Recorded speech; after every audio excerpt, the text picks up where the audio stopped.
L'État sera à vos côtés d'abord dans l'urgence. Et l'urgence, c'est de sortir les eaux des maisons et des quartiers. C'est d'assurer également un saupoudrage pour éviter le développement des maladies liées à l'eau. C'est également apporter l'assistance aux familles en termes de ressources financières, en termes de vivres. Cette dernière opération, tout comme les pompages, comme vous le savez, et le saupoudrage, ont déjà commencé dès le déclenchement du plan national Orsec. J'ai suivi tout à l'heure les explications données par la Brigade nationale des sapeurs-pompiers. J'ai suivi et écouté vos explications et nous allons renforcer vos moyens de pompage. Mais en dehors de ces actions immédiates et urgentes, je suis venu aussi vous dire que des actions très importantes vont être engagées dès la fin de l'hivernage. Nous allons poursuivre et accélérer le programme décennal de lutte contre les inondations.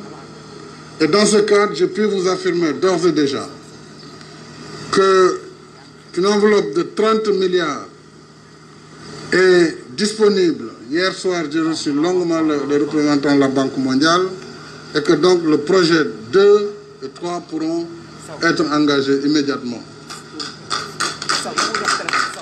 Nous avons aussi, dans le cadre du budget, j'avais demandé des ressources immédiates, au moins 13 milliards qui pourront être affectés à l'ONAS pour que ces deux projets soient interconnectés. Et moi-même, dès la fin de ma visite à l'intérieur des régions la semaine prochaine, je vais coordonner une rencontre avec les différents ministères, avec les services de l'ONAS, de l'ADM, de l'AGEROUTE, de tous ceux qui interviennent sur l'assainissement, bien sûr avec les autres ministres concernés, afin que les travaux puissent démarrer dès la fin de pluie.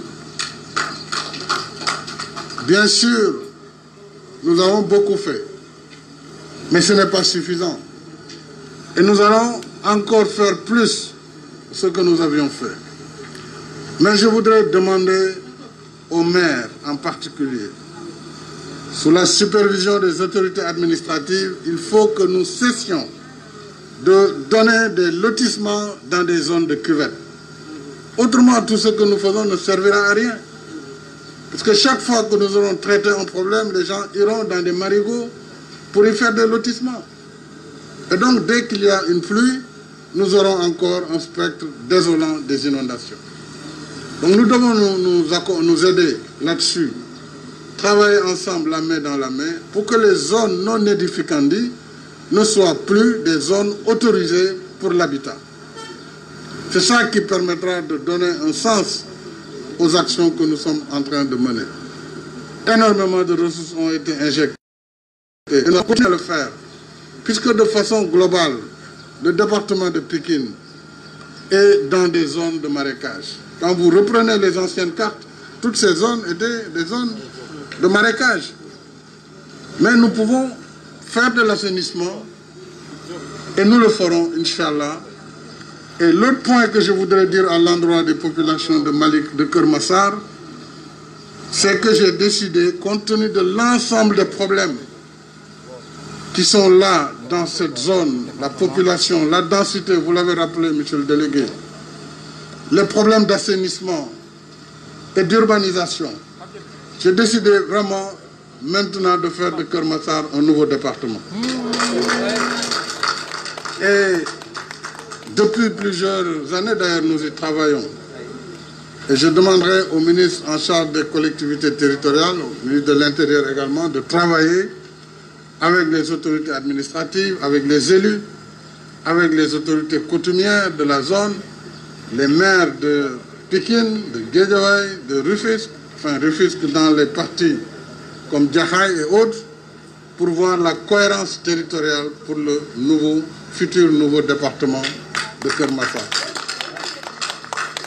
Je voudrais aussi vous dire que des actions très importantes seront engagées sans délai pour la gestion de Mbebes et de tout ce qui entoure Mbeubeuss pour la gestion de cette décharge, mais également pour la restructuration des quartiers autour de Malika, autour de Keur Massar. Et tout cela, c'est un package d'investissement très important que le Sénégal va apporter.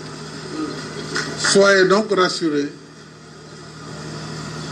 Les pluies ont été fortes. Ça, le président ne peut pas arrêter le ciel. Il faut aussi que les gens soient raisonnables. Qu'il y ait de l'eau. Ce que je peux faire, c'est de mettre des moyens pour faire face, pour diminuer les conséquences de ces inondations. Voilà. Mais nous allons ensemble travailler pour que de tels scénarios ne se reproduisent plus facilement, pourvu que les élus également nous aident en évitant les lotissements.